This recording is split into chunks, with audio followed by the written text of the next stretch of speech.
നമസ്കാരം. എല്ലാ NTV പ്രേക്ഷകർക്കും നിങ്ങളുടെ ഇന്ന് എന്ന പ്രോഗ്രാമിലേക്ക് സുസ്വാഗതം. ഇന്ന്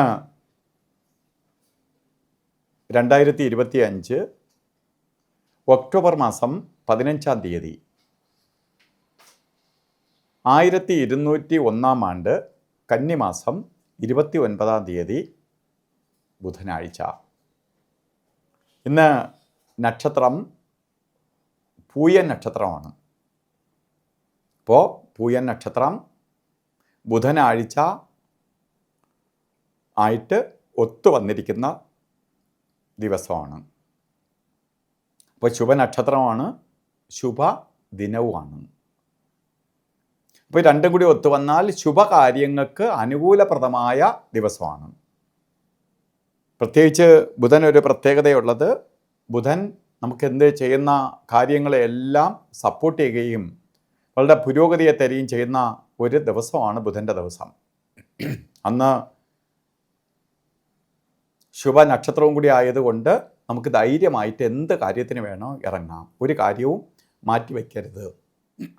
ആഴ്ചയിൽ തന്നെ ചിലപ്പോൾ 1-2 ദിവസമായിരിക്കും നമുക്ക് ഏറ്റവും ശുഭ ദിവസം കിട്ടുക. ആ ദിവസം നിങ്ങളെ നേരത്തെ കൂട്ടി അറിയിക്കുന്നു എന്ന് മാത്രം. അപ്പോൾ നമുക്ക് എന്ത് ചെയ്യും, ആ ദിവസങ്ങളിൽ എത്രത്തോളം കാര്യങ്ങൾക്ക് ഇറങ്ങാമോ ആ കാര്യങ്ങളൊന്നും മാറ്റിവെക്കാതെ കാര്യങ്ങൾ പൂർത്തീകരിക്കണം. അല്ലാത്ത ദിവസങ്ങളിൽ ചിലപ്പോൾ നമ്മൾ പോയാലും കാര്യങ്ങൾ നടക്കണമെന്നില്ല.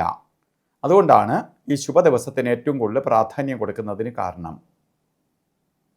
അതുപോലെ കന്നിമാസത്തിലെ പൂയൻ നക്ഷത്രം ബർത്ത്ഡേ ആയിട്ട് വന്നിട്ടുള്ളവർക്ക് ഒരു വർഷത്തെ ഫലത്തെ നമ്മൾ ചിന്തിക്കുമ്പോൾ, വാർഷിക ഫലത്തെ ചിന്തിക്കുമ്പോൾ വളരെ ഐശ്വര്യപ്രദമായ ഒരു വർഷമായിരിക്കും നിങ്ങൾക്ക്.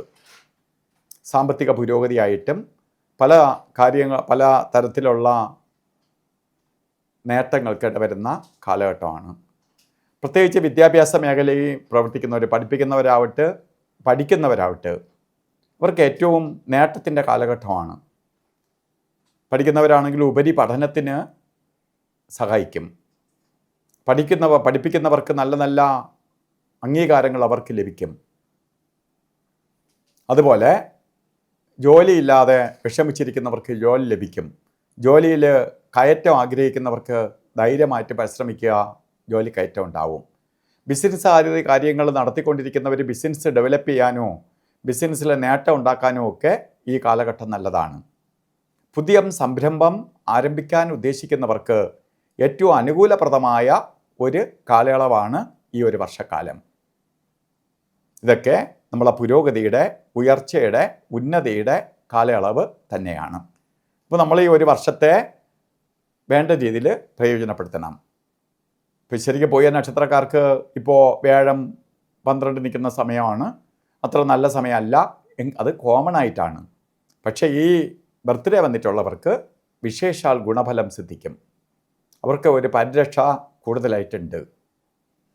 അതുപോലെ ഇന്നും ഓരോ കാര്യത്തിന് ഇറങ്ങുമ്പോഴും നമുക്ക് നല്ല ദിവസമാണ്, നല്ല കാര്യങ്ങൾക്ക് കൊള്ളാവുന്ന സമയമാണ് ഒക്കെയാണെങ്കിലും നമ്മൾ ഓരോ കാര്യത്തിന് ഇറങ്ങുമ്പോഴും വളരെ ശ്രദ്ധിച്ച് ഓരോ കാര്യങ്ങൾ കൊണ്ടുപോകണം. അതിൽ പ്രത്യേകിച്ച് നമുക്ക് ചെയ്യേണ്ടതായിട്ടുള്ള കാര്യം എന്ന് പറയുന്നത്, നമുക്ക് രാവുകാല സമയം നോക്കിയാണ് യാത്ര തിരിക്കേണ്ടത്. രാവുകാലം ഉച്ചയ്ക്ക് വരുന്നത് കൊണ്ട് രാവിലേക്ക് നമ്മൾ ഓരോ കാര്യത്തിന് ഇറങ്ങുന്നവർ കൂടുതൽ പേരും രാവിലെ ഇറങ്ങുന്നത് കൊണ്ട് അതിന് കൂടുതൽ പ്രാധാന്യമില്ല. എങ്കിൽ പോലും കലണ്ടറിൽ നോക്കിയിട്ട് ആളുകൾ ഇറങ്ങും. 12 മണി മുതൽ 1:30 മണി വരെ രാവുകാല സമയം എന്ന് കലണ്ടറിൽ രേഖപ്പെടുത്തിയിട്ടുണ്ട്. അപ്പോൾ രാവുകാല സമയം ആരംഭിക്കുന്നത് 12:10 തൊട്ട് 1:39 വരെയാണ്. ഒരു 10 മിനിറ്റിൻ്റെ വ്യത്യാസമേ ഉള്ളൂ.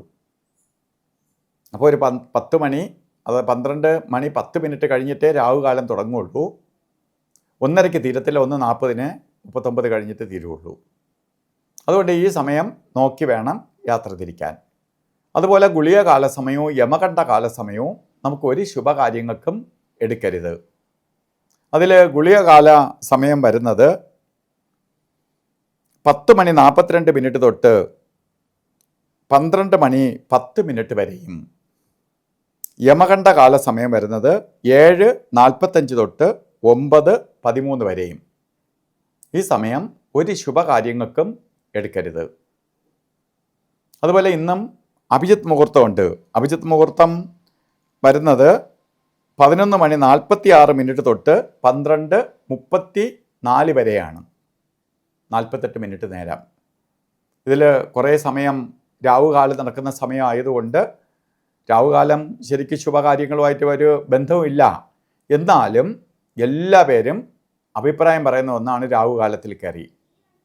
അയ്യോ, രാവുകാല സമയം കുറിച്ച് തന്നു, രാവുകാല സമയം നോക്കി ജ്യോത്സ്യന്മാർക്ക് അശ്രദ്ധ വന്നു എന്നൊക്കെ പറഞ്ഞു കളയും. രാവുകാലം ഒരു യാത്ര പോയിട്ട് മറ്റൊരു കാര്യങ്ങൾക്കും ബാധകമല്ല.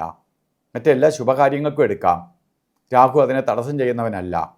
യാത്രയ്ക്ക് മാത്രം രാവുകാല സമയം എടുത്താൽ അവനെ ചുറ്റിക്കും. രാഹു എന്ന് പറഞ്ഞാൽ പാമ്പാണ്. പാമ്പ് ചുറ്റുന്നത് പോലെ ചുറ്റിക്കും. കാലതാമസം വരെ സമയത്തിൻ്റെ കാര്യങ്ങൾ നടക്കാതെ വരും. ഇത് മാത്രമേ ഉള്ളൂ. അതുകൊണ്ട് ആകിലും ഈ അല്ലാതെ തന്നെ മുഹൂർത്തം ഉള്ളതുകൊണ്ട് അഭിജിത് മുഹൂർത്തത്തിന് വളരെ പ്രാധാന്യം കൊടുക്കേണ്ടതില്ല. ഇന്ന് നമ്മൾ ഓരോ കാര്യത്തിന് ഇറങ്ങുമ്പോഴും വസ്ത്രധാരണത്തിന് പ്രാധാന്യം കൊടുക്കണം. പ്രധാനമായിട്ട് പച്ച കളർ വസ്ത്രധാരണത്തിൽ ഉൾപ്പെടുത്തുന്നത് ഭാഗ്യദായകമായിരിക്കും. അപ്പോൾ പച്ച കളറിലുള്ള വസ്ത്രം ധരിക്കുന്നത് നമുക്ക് ഭാഗ്യത്തെ കൊണ്ടുവരാൻ സഹായിക്കും. അതുപോലെ ഇന്നത്തെ ദിവസം നല്ല ദിവസമാണ്. എല്ലാവർക്കും ഇന്നത്തെ ദിവസത്തിൻ്റെ ഗുണം പൂർണ്ണമായി ലഭിക്കട്ടെ എന്ന് പ്രാർത്ഥിച്ചുകൊണ്ട് നിർത്തുന്നു. നന്ദി, നമസ്കാരം.